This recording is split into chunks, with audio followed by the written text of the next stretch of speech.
Halo adik-adik, kali ini kita akan belajar mengenai tema 8 subtema 1 yaitu manusia dan lingkungan.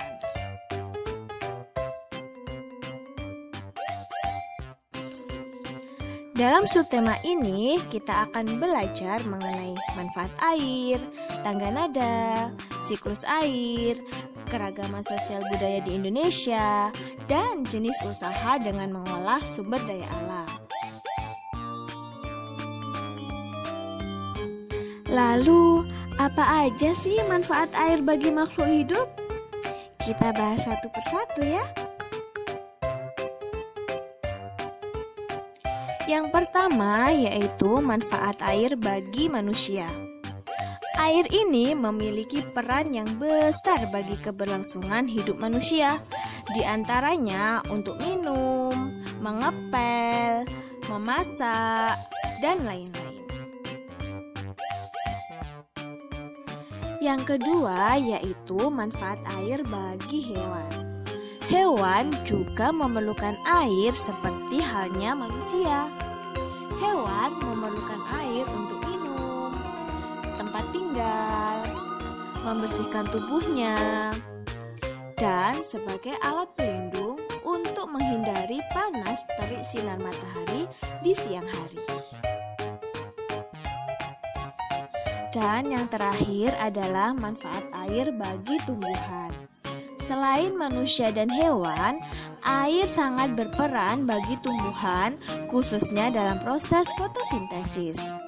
Fotosintesis adalah proses pembuatan makanan pada tumbuhan dengan cara mengubah cahaya matahari, karbon dioksida, dan air menjadi energi berupa glukosa dan oksigen. Selain itu, air juga berperan sebagai tempat tinggal tumbuhan seperti teratai. Selanjutnya kita akan belajar mengenai pembelajaran kedua yaitu tangga nada. Tahukah adik-adik apa itu tangga nada? Yaps, betul sekali. Tangga nada adalah susunan nada yang berjenjang mulai dari do, re, mi, fa, sol, la, si, dan do. Biasanya dinotasikan dengan angka 1, 2, 3, 4, 5, 6, 7, dan angka 1 dengan titik di atasnya. Tanda nada ini dibagi menjadi dua, yaitu tangga nada diatonis dan tangga nada pentatonis. Ada yang tahu apa itu tangga nada diatonis dan pentatonis? Yaps, benar sekali. Tangga nada diatonis adalah tangga nada yang memiliki 7 nada pokok yang terdiri dari do, re, mi, fa, sol, la, dan si. Contohnya adalah piano dan organ.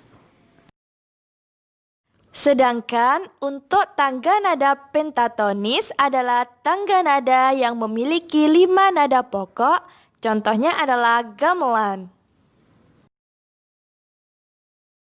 Tangga nada diatonis itu dibedakan menjadi dua, yaitu tangga nada mayor dan yang kedua adalah tangga nada minor. Untuk lebih jelasnya, yuk simak penjelasan dari kakak. Yang pertama adalah tangga nada diatonis mayor. Tangga nada diatonis mayor bisa juga disebut sebagai mayor, merupakan tangga nada yang memiliki interval atau jarak nada 1, 1, setengah, 1, 1, 1, dan setengah. Berikut adalah ciri-ciri tangga nada diatonis mayor. Yang pertama, melodi lagunya biasanya diawali dan diakhiri dengan do. Tetapi tidak menutup kemungkinan diawali dengan nada sol atau mi dan diakhiri dengan nada do. Yang kedua, nada diatonis mayor ini bersifat gembira dan bersemangat. yaitu contohnya adalah Garuda Pancasila. Yang kedua adalah tangga nada diatonis minor. Tangga nada diatonis minor bisa disebut sebagai minor, memiliki interval jarak nada 1, setengah, 1, 1, setengah, 1, dan 1. Tangga nada minor ini dibedakan menjadi 3 jenis. Yang pertama, minor asli, harmonis, dan melodis. Ciri-ciri tangga nada diatonis minor. Yang pertama, melodi lagu diawali dan diakhiri dengan nada la dengan notasi angka 6. Namun, tidak menutup kemungkinan juga bisa diawali dengan nada mi dan diakhiri dengan nada la. Yang kedua, tangga nada diatonis minor ini bersifat sedih dan kurang bersemangat. Contohnya, ayam dan lape, bungung jompa, dan syukur. Nah, pada pembelajaran ketiga, kita akan membahas tentang siklus air. Tahukah adik-adik apa itu siklus air? Ya, benar sekali. Siklus air adalah perputaran air secara terus-menerus dari atmosfer menuju bumi, lalu kembali lagi ke atmosfer. Tahukah adik-adik apa saja faktor-faktor yang mempercepat serta memperlambat siklus air? Yang pertama yaitu kecepatan angin. Yang kedua yaitu kelembapan udara. Dan yang ketiga yaitu sinar matahari. Selanjutnya, pada pembelajaran keempat, kita akan membahas tentang keragaman sosial budaya bangsa Indonesia. Tahukah adik-adik bahwa kekayaan sosial budaya bangsa Indonesia sangat beragam? Mulai dari bahasa daerah, rumah adat, pakaian adat, tarian daerah, dan lagu daerah. Setiap suku bangsa menggunakan bahasa dengan ciri khasnya masing-masing yang mencerminkan identitas atau asal-usul penggunanya. Sebagai contoh, kata "apa kabar" dalam bahasa Indonesia, "piye kabare" dalam bahasa Jawa, dan "kumaha damang" dalam bahasa Sunda. Kekayaan budaya Indonesia juga terlihat dari keanekaragaman rumah adat, di mana setiap daerah memiliki ciri khasnya masing-masing. Sebagai contoh, rumah joglo sebagai ciri khas rumah di Jawa, sedangkan rumah gadang sebagai ciri khas rumah di daerah Minangkabau.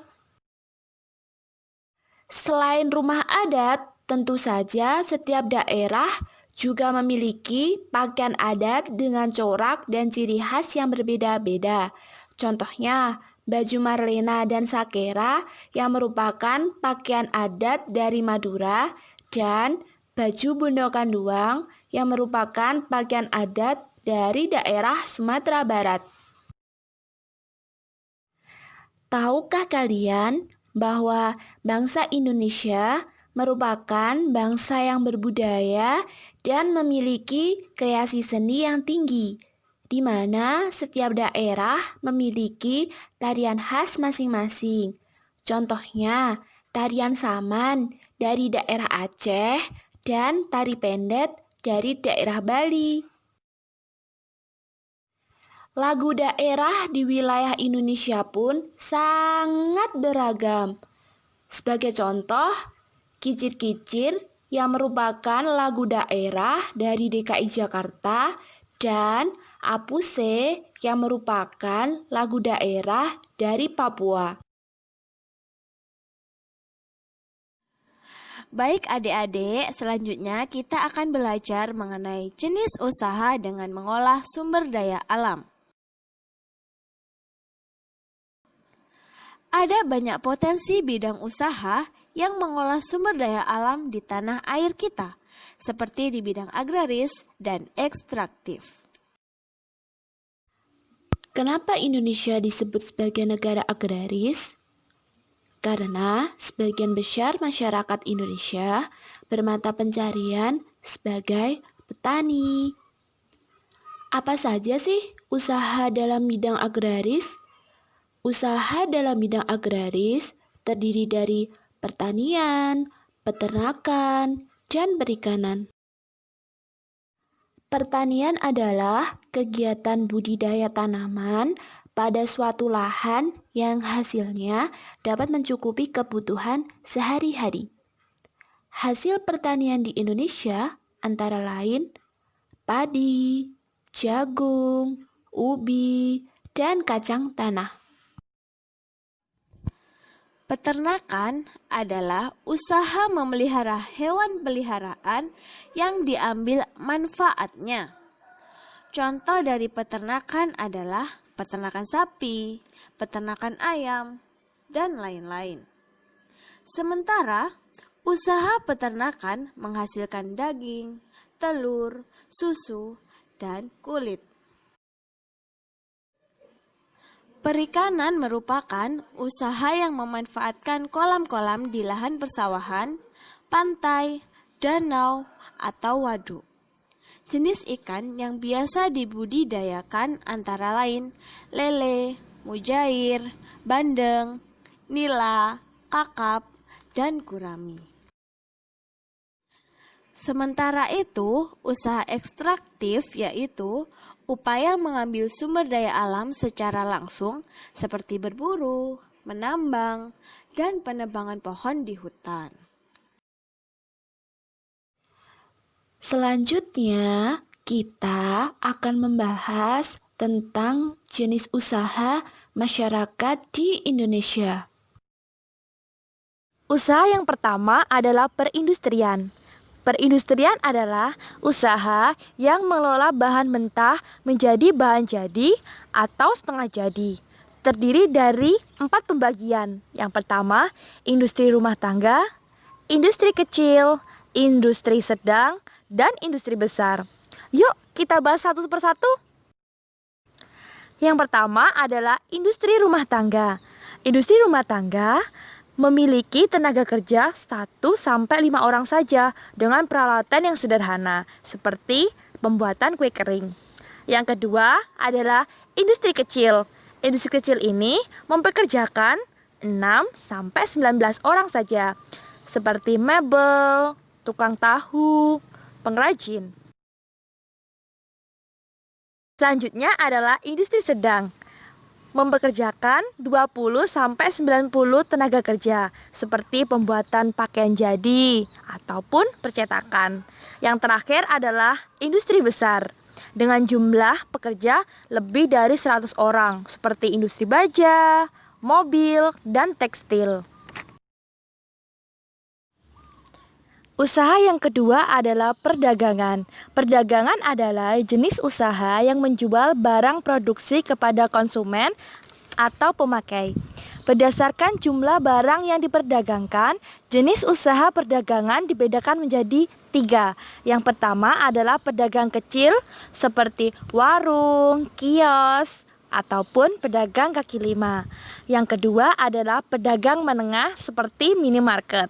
Dan yang terakhir adalah pedagang besar seperti supermarket, pabrik, maupun farmasi.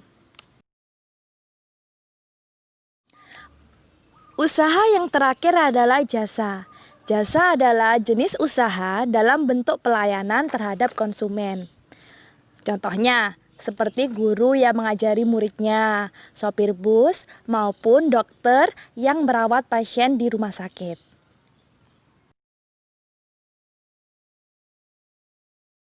Terima kasih adik-adik telah menonton video ini. Tunggu video selanjutnya ya, yang akan membahas tentang subtema 2. Bye-bye.